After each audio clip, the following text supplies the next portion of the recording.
local cancer survivor is heading to Washington, D.C. next week to urge the federal government to continue supporting Be the Match, a nonprofit that connects patients with their bone marrow or cord blood donors.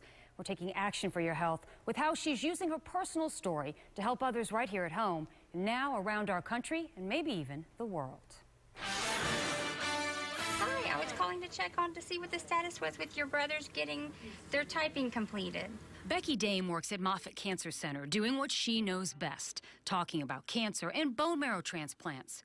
She's an expert, has been since age 18 when she was diagnosed with chronic myeloid leukemia. In 1991, there were no other treatment options. It was bone marrow transplant or nothing. And so without it, I mean, the doctors gave me 2 to 5 years, and 5 was very generous. Becky has numerous siblings, and one sister was a match.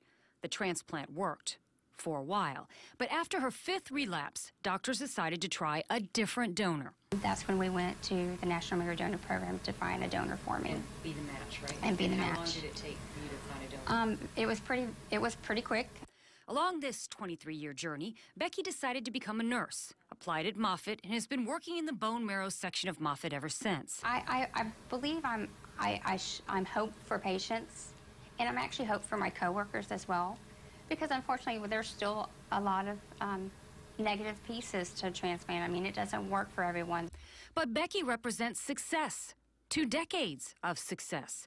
So she's been asked to share her story with legislators in Washington, D.C., delivering living proof that federal funding of Be the Match, the world's largest nonprofit focused on finding donors and saving lives through transplantation, should continue. That they should know that it is very important in our society that this option is out there for people.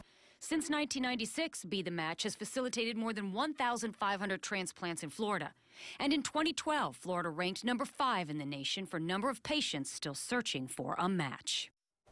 Now, it is relatively easy to become a donor. For information on how you can register to be a donor, head over to my Facebook page. Look for Linda Hurtado, WFTS, under Pages, and like the page. Now, I'll also link you to the Moffitt Bone Marrow Program for information on what we have available to us right here in our own backyard.